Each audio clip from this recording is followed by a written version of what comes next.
licitação.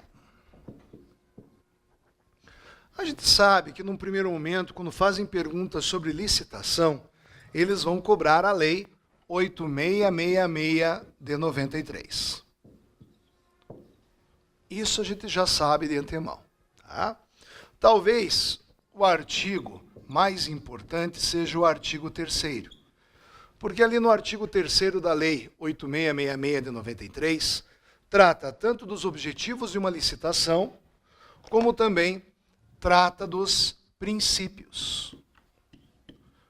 Quais são as finalidades de uma licitação, quais são os objetivos, e também trata dos princípios.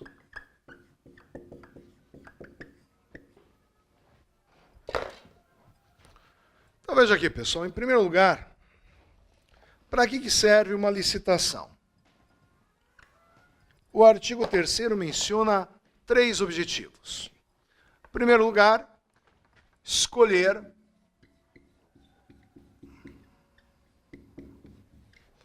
proposta mais vantajosa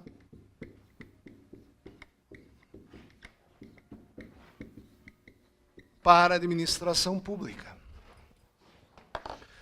Então a gente sabe, se a administração pública está comprando, a proposta mais vantajosa vai ser o menor preço. Mas cuidado, se a administração pública está vendendo, a proposta mais vantajosa será maior preço. Tranquilo? Então, o primeiro objetivo de uma licitação, escolher a proposta mais vantajosa. Segundo lugar, você só consegue definir qual é a proposta mais vantajosa se der o mesmo tratamento aos licitantes. Tratamento isonômico entre os licitantes. Só assim para você descobrir qual é a proposta mais vantajosa. Tratamento isonômico. E, finalmente, temos agora um terceiro objetivo previsto expressamente no artigo 3º da Lei de Licitações, que é promover o desenvolvimento nacional sustentável. A ideia de sustentabilidade está presente. O Estado é o maior comprador que existe no nosso país. Praticamente 16% das contratações que realiza dentro do nosso país é o poder público. Âmbito federal, estadual, municipal, distrital e assim por diante. Então, o que acontece? O próprio Estado tem que dar o exemplo e induzir, muitas vezes, a economia a buscar sustentabilidade. Ou seja, nos contratos que irão surgir destas licitações, nós não podemos esgotar os recursos para a satisfação apenas da geração presente. Nós temos que pensar também nas gerações futuras. Esta que é a importância da sustentabilidade. Perfeito, pessoal? Fácil de visualizar aqui. E nesse caso, quando nós falamos aqui a respeito de sustentabilidade, proposta mais vantajosa, tratamento isonômico, nós lembramos dos objetivos de uma licitação. Agora, o artigo 3º também fala de princípios que podem ser aplicados numa licitação, devem ser aplicados numa licitação. E temos aqui velhos conhecidos nossos. Princípio da legalidade, licitação é um processo previamente estabelecido em lei. Nós também sabemos que existe o princípio da igualdade, isonomia, impessoalidade, tudo a mesma coisa. Nós temos ainda o princípio da publicidade. O processo de licitação é essencialmente público. Nós temos o princípio da probidade e da moralidade administrativa, ou seja, tem que ser honesto. E nós temos 2 princípios que também estão expressos aqui no artigo 3º, que são princípios próprios de processos concorrenciais. O primeiro deles é o princípio da vinculação ao instrumento convocatório. Princípio da vinculação ao instrumento convocatório. Então vejam só. Instrumento convocatório é o ato normativo fundamental de uma licitação. Normalmente é o edital, mas cuidado, pode ser a carta convite na modalidade de convite. Normalmente é o edital. Vinculação ao instrumento convocatório significa que o Estado, ao estabelecer as regras do jogo, não podem nem os licitantes, nem o próprio Estado alterarem estas regras. Essa é a noção da vinculação ao instrumento convocatório. Tanto os licitantes como a própria administração pública que confeccionou esse edital, eles estão presos ao instrumento convocatório. E um último princípio, que também está expresso aqui no artigo 3º da Lei 8666 de 93, é o princípio do julgamento objetivo. Critérios técnicos impessoais para escolher qual é a proposta mais vantajosa. Nesse momento, quando eles perguntam na prova sobre princípio do julgamento objetivo, eles vão perguntar sobre tipos de licitação. Então, cuidado. Tipos de licitação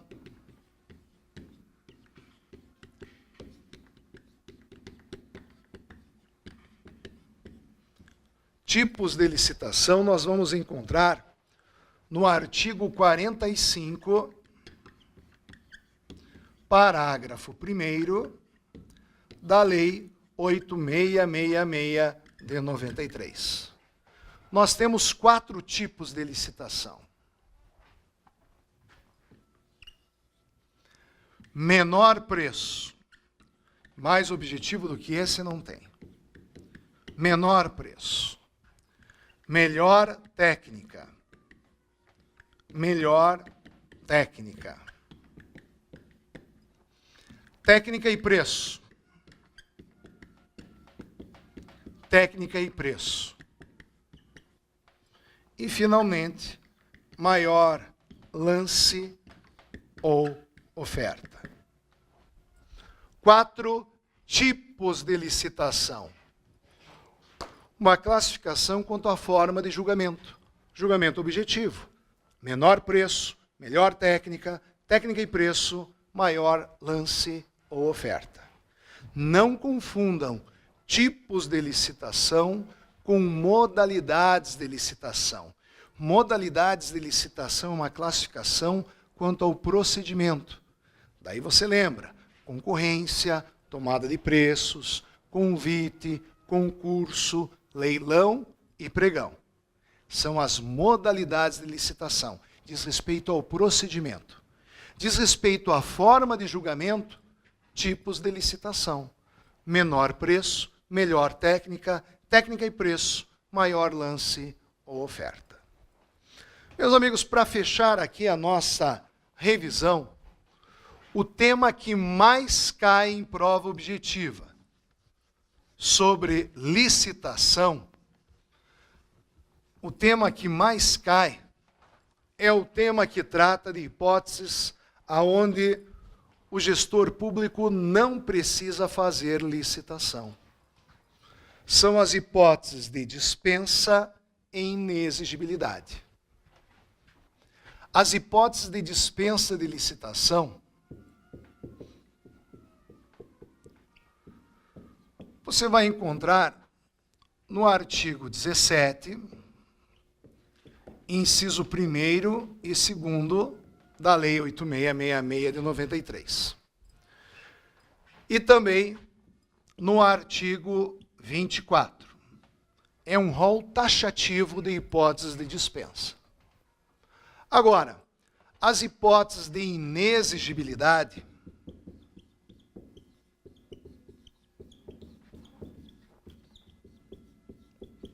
você vai encontrar no artigo 25. Artigo 25. Também da Lei 8666 de 93.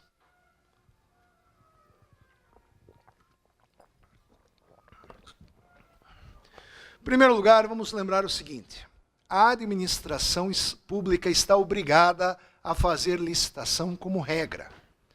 para contratar obras, compras, serviços e alienações. Mesmo quando a administração pública tem que se desfazer de bens, mesmo assim tem que fazer licitação. Agora, veja só. Existem certas situações onde o gestor público não precisa fazer licitação. São as hipóteses de dispensa e inexigibilidade. Primeiro vamos ver as hipóteses de dispensa. Normalmente, quando o administrador público não encontra o pressuposto jurídico, é uma hipótese de dispensa de licitação. O que é pressuposto jurídico? Então vejam só.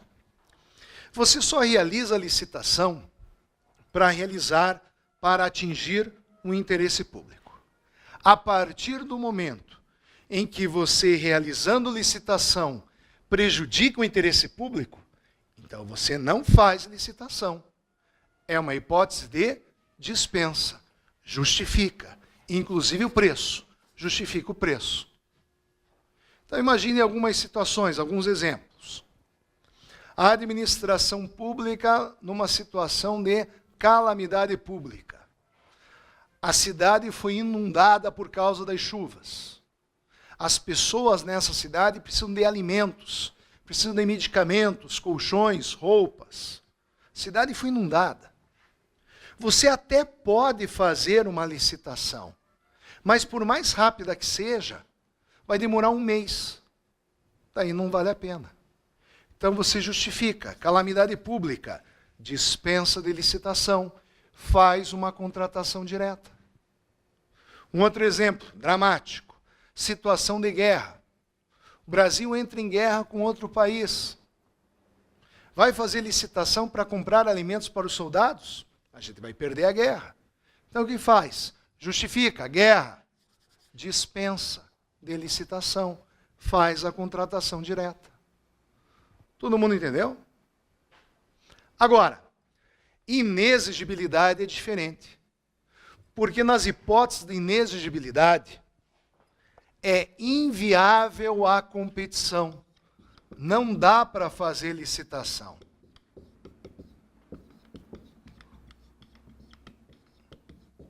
Inviável a licitação. Então, a grande dica que eu dou, quando perguntarem na prova, é uma hipótese de dispensa ou de inexigibilidade? Vamos usar a cabeça. São mais de 30 hipóteses de dispensa de licitação, mas são apenas 3 hipóteses de inexigibilidade que estão previstas no artigo 25. Vamos lembrar destas 3 hipóteses de inexigibilidade. Se for uma outra situação, provavelmente é dispensa. Então vamos lá, pessoal. Primeira hipótese de inexigibilidade, artigo 25, inciso 1º.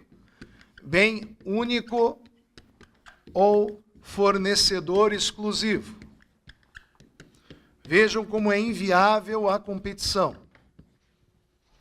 Existe apenas uma única empresa na cidade, no estado, no país, no mundo, na galáxia. Uma única empresa que produz um determinado bem, que é necessário para a administração pública. Ela vai fazer licitação? Não. Justifica inexigibilidade. Faz uma contratação direta. Por exemplo, naquela época da gripe suína, havia um único medicamento no mundo produzido por uma única empresa que combatia os efeitos da gripe suína, Tamiflu. Então, o Estado brasileiro saiu no Diário Oficial da União, comprou toneladas de doses de Tamiflu. Inexigibilidade. Bem único, fornecedor exclusivo. Segunda hipótese de inexigibilidade. Serviços técnicos de notória especialização.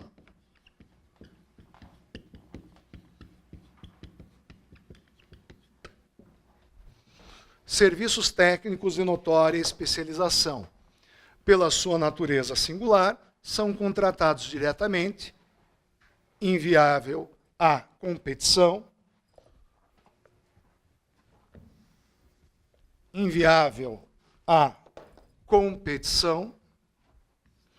você faz uma contratação direta. Então, a gente pega aqui, por exemplo, às vezes o poder público precisa de um parecer de um jurista famoso. Parecer de um jurista famoso. O que o poder público vai fazer? Quem que vai contratar? Eles não vão participar de uma licitação, perfeito? Então, a pessoa é contratada pela sua natureza singular. Tem um livro onde tem uma tese favorável à administração pública. Então, nesse caso, contrata aquele escritor, aquele jurista famoso. É um trabalho intelectual que ainda tem que ser apresentado, a gente não sabe ainda qual é o melhor trabalho intelectual que ainda não foi feito. Tá? Só cuidado. Serviço de publicidade, a própria lei proíbe você contratar por inexigibilidade. E, finalmente, terceira hipótese, particular, que vai ser contratado no setor artístico.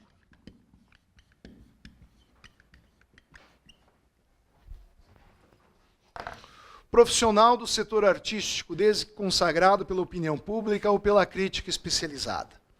Você vai contratar alguém para dar um show e comemorar o aniversário da cidade. Um artista famoso, Luan Santana, Wesley Safadão, Ivete Sangalo. Veja, não deixa de ser um trabalho intelectual, que ainda não foi feito. Qual é o melhor show? Não dá para saber. É inviável à competição. Justifica o preço e contrata por inexigibilidade. Perfeito, meus amigos. Obrigado pela atenção de vocês. Chegar de cabeça erguida na prova, tenho certeza que vocês vão passar neste exame. Sucesso!